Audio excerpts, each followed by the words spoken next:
At least 44 people have been infected with an unknown virus in Wuhan. All of them are in quarantine.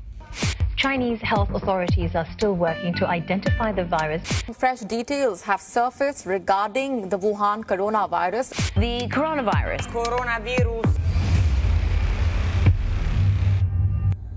Until we have the situation fully under control, we cannot at this time open our borders. We have no option. From the word go, the moment the virus hit our soil, we have to do the best we could to survive as a people.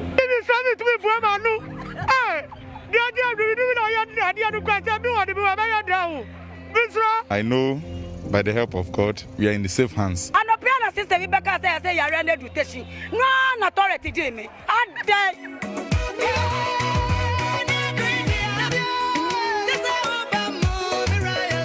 Fellow Ghanaians, it is my job to protect you, and I'm determined to do just that.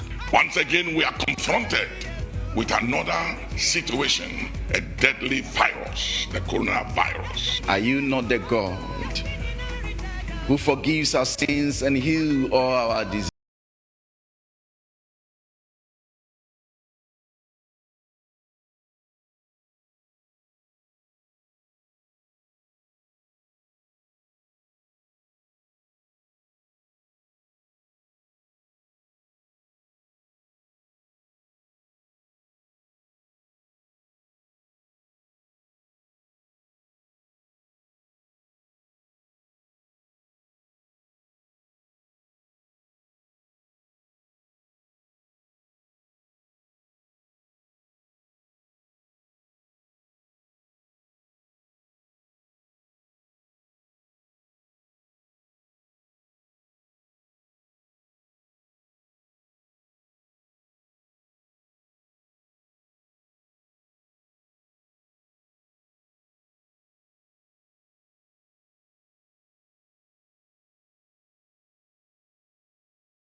Began implementing various measures to contain the spread.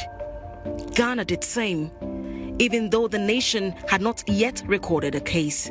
We knew that it wasn't in Ghana, that if anything at all, it would come from outside. So there were some countries that we put our eyes on. For example, it started in Wuhan. So we were very much particular about people coming from there. With more than 118,000 cases in 114 countries, with an initial 4,291 deaths, it was evident the numbers were going to climb higher.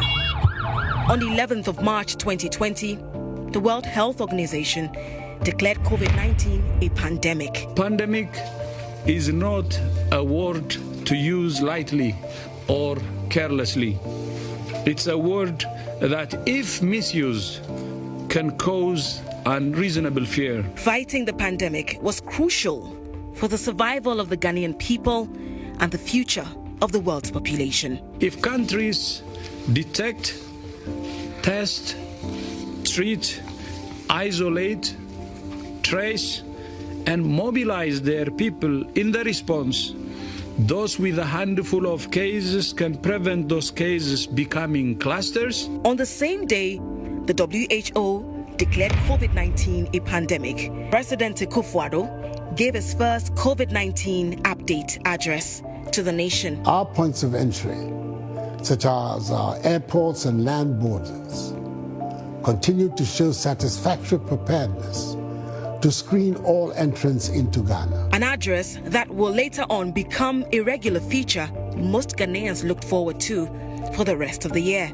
But the hope that the nation will be spared the wrath of the pandemic was short-lived, because on March 12, 2020, the West African nation, Ghana, which had been putting in place a lot of measures at its ports after cases were recorded in all three neighboring countries, will see her first 2 cases.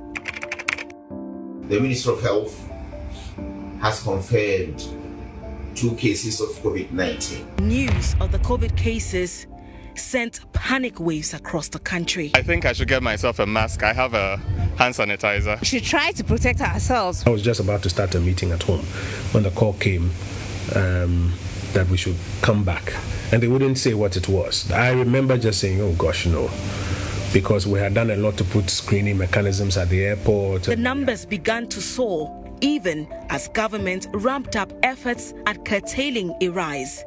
Nonetheless, many still believed the virus was a myth and far off, with some even categorizing it as a disease for the upper class in society.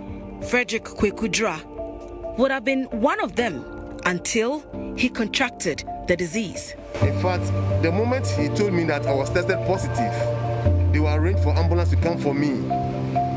And when the ambulance is coming, I should not pick too much dress. I should just pick some 1 nika and maybe some 2 dresses. Instantly, I know I will die. Luckily, he, like most Ghanaians, survived the virus. But today, here I am. It's just by the grace of God and the help of the doctors. The doctors at the Can East Hospital was fantastic. They gave me all necessary things that I need. And by God's so good, today I'm alive. But COVID is dangerous. And this more deadly wave came up, and a lot more people that I personally know died as a result of COVID. And it really, really, really scared me. Then, on March 28, 2020, this happened. Restrictions on movement of persons in the Greater Accra metropolitan area, Ghana, and the Greater Kumasi metropolitan area and contiguous districts for a period of 2 weeks. Parts of the country were on lockdown. It was a measure among many other restrictions introduced to curb the pandemic. Schools, churches, and pubs were all closed. Many workers started working from home. Markets were partially opened, and commercial buses began loading at half capacity. I assure you that we know what to do to bring back our economy back to life. What we do not know is how to bring people back to life. The government had to distribute food to mitigate the impact of the lockdown.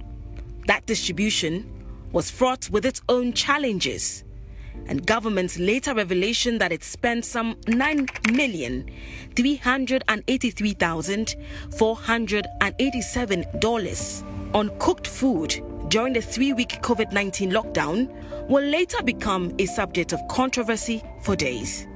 Students and pupils had to resort to online schooling. The good lesson that we have learned from the COVID pandemic is that higher education institutions throughout the world do not have to rely on in-person delivery of their programs only.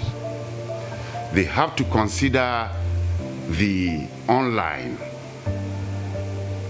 mode, platforms of delivering as an alternative. UNICEF in a report said these services were not equitably accessed by learners without access to televisions, mobile devices, and the internet. If you are doing an assessment and you have given, let's say, about 3 hours or 4 hours or 5 hours, you would expect that there will be an uninterrupted flow of power. Nobody can also guarantee students coming from financially challenged or disadvantaged backgrounds can afford to buy data. If only conditions permit, we prefer always to have the in-person, both for the teaching and learning and for the assessment. Something needed to be done rapidly to mitigate the anticipated crisis. Just then, the opposition NDC formed a technical committee to help the government in fighting the disease. Even in the party, in our communication as far as COVID-19 is concerned, these are the people who are going to lead the discussion. If it comes to the financial aspect, the impact on our economy, we have people who will deal with that. If it comes to communication, we have people who would. If it comes to laws in Parliament, strategic information and legislations, we have a member of Parliament who is on the health committee on it. We have experts, and they are all, well-versed people. Government kept the flow of information on the country's situation and case management through its bi-weekly update. But there was a bigger hurdle. Information Minister Kojo Nkrumah knows it will be difficult to get people to comply with the preventive protocols, one of the few hopes of easing the contagion. I think the average Ghanaian is doing well, but we still have a very long way to go in getting compliance. Because if you look at the percentages of people who are wearing the masks and wearing it appropriately, it's less than half. And we need to do a lot more work to get people to appreciate why this must take place and to comply accordingly. For some, there was a silver lining to the lockdown, as many who ordinarily didn't spend time with their families got the opportunity to do so. But the impact of the lockdown was still telling, perhaps much more than anticipated. To idea kakra was CMB. If amu kan santi Monday nyami to me buy. And then na back room am to na nyama kakra. Santi Monday, ABI we sa Monday minimum dey bedi. Ne na from we say total lockdown baba. Ti say total lockdown baba dey hu hia say baba se na baba bedi dwan. After 3 weeks, the lockdown was lifted. COVID has dealt a deadly blow to our economy and to our way of life. If you take our economy, for example, in 2020, we were projecting to grow at about 6.8% of GDP from the 2019 figures. By mid-year, we had to revise that to about 0.9, almost going into recession, because the pandemic was affecting our way of life and therefore our way of economic life. But after the lockdown was lifted, many of the other restrictions remained in place. The hospitality industry was one of the hardest hit. To a point that we have to let all of them go home because there's nobody coming in, and close the hotel for some time. And later on, we asked some of them to come back. That was about 20-30% of them came back, and they will be doing cleaning, and maybe 1 or 2 clients will be coming in, they'll be serving them. Even that one wasn't even meeting what I have to pay them. But because we want the service to go on, we have to do that. The average number of employees for 5-star hotels reduced from 550 to 80 due to the pandemic. Tourism and recreation in the country suffered as the sector struggled to keep afloat. Cinemas were and are still empty. It was a similar situation in the aviation industry, especially the domestic airlines. The devastation was felt in almost every sector of the economy and facet of life. A survey conducted by the Ghana Statistical Service and the United Nations Development Programme between May 26 and June 17 revealed that over 42,000 Ghanaians lost their jobs, and some 770,000 workers, representing 25.7% of the total workforce, had their wages slashed. As many reeled under the impact of the pandemic, for many families, it was the loss of their loved ones that hit them the most. Since Ghana recorded its first 2 deaths on March 23, 2020, 645 more lives.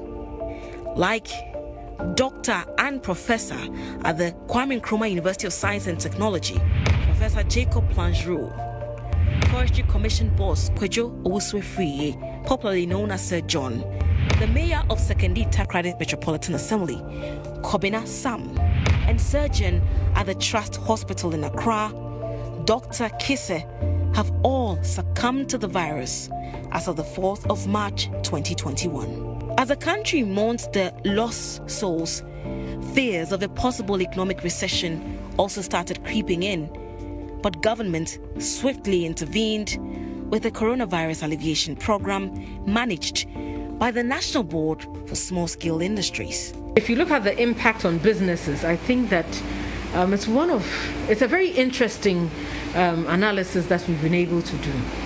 First of all, we've been able to give up to 300,000 beneficiaries access to funding, something that they would not have been able to access if given the opportunity. A year after, we realized that through the intervention of CAP Business Supports, over 800,000 individuals and businesses were even able to get a TIN number, something they never used to have. The story of Ghana's COVID-19 journey cannot be told without recollecting the controversy that surrounded the compilation of the new voters register at the height of the pandemic.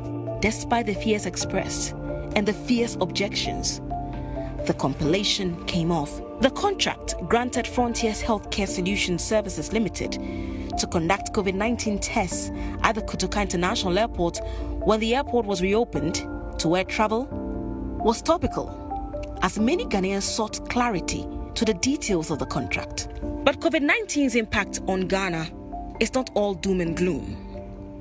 It has challenged the rather import-dependent nation to produce PPEs, which have been crucial to the fight against the pandemic. We have about 18,000 gowns and then about 11,000 scrubs that have been produced. But yeah, by the five companies. But as we ramp up production, I mean, these numbers will grow exponentially. It's a year now, and things have still not normalized for many people and businesses. For a whole year, no tour is coming, no tourist is coming. You are not getting any business. The staffs are in the office and you have to pay them. How do you pay them? Meanwhile, the country is yet to count the cost. Before we finish the first quarter of this year, the budget performance report for 2020 will come in. And we will be able to reconcile what central government itself has spent on the COVID response program, what, for example, districts and regional coordinating councils or other ministries apart from, may I say, central government or the health ministry, which was leading the charge, have also spent. And it will give us a fair idea of what the central government has spent. In January 2021, just when the nation could heave a sigh of relief, a second wave of the pandemic struck. Health experts and social commentators largely attributed it to the non-adherence to the safety protocols during the electioneering period and the Christmas festivities. We were all mindful that it's likely we may have a wave even during the elections, during the heat of the campaign, and we didn't see it. We were even thinking, if possible, if it won't cause any constitutional issue, if you could have postponed the election. But if you look at the constitution, I remember one day we all looked at it and said, no, there should be an election after every 4 years. People have been forcing here to say that it is the political destiny. I beg to differ. They may be, but it wasn't significant for the second wave that you saw. So the people who fell sick during the second wave and we had a problem are the middle and the upper class.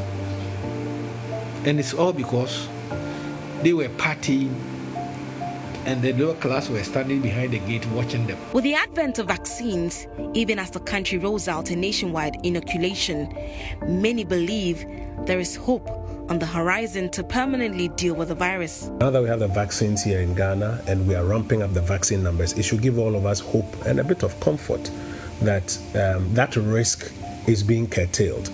But it does not mean that people can go about without wearing masks, without socially distancing from one another, or without observing the preventive etiquette. As I mentioned earlier, it's a combination of these two that will give us another layer of protection. As we speak, Ghana has a population of 30 million. Only 600,000 vaccines have arrived in the country. I have taken the vaccine. I've taken the vaccine because I'm looking around and I'm not finding any other solution which may be effective. So I've taken the vaccine and I've advised people to take the vaccine. But medical history sometimes makes people develop apprehensions.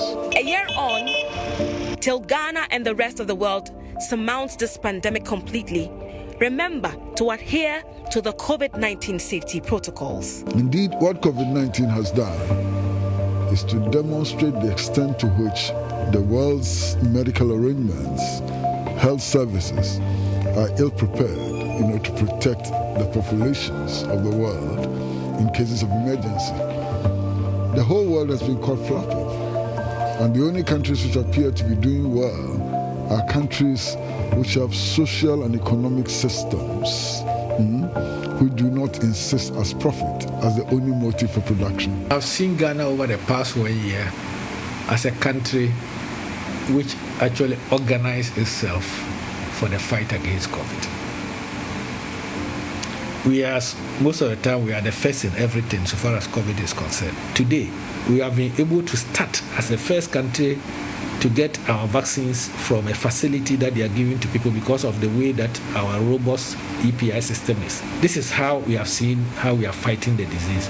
With all these things happening, we are hopeful that by a year today, Ghana can say that we have herd immunity so far as COVID-19 is concerned. I'm highly disappointed that in spite of the number of universities we have in our country, the research institutions, the highly skilled medical personnel we have, and so on, Ghana has not taken the lead in finding a vaccine.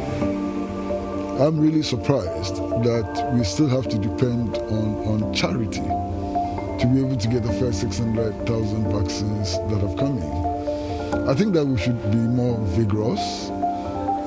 We should be in a position to work for the development of a vaccine. We should be in a position to produce PPEs locally. We should be able to work towards the procurement of testing equipment and so on in Ghana. There's no reason why Ghana should not take the lead in Africa in finding a solution to COVID-19.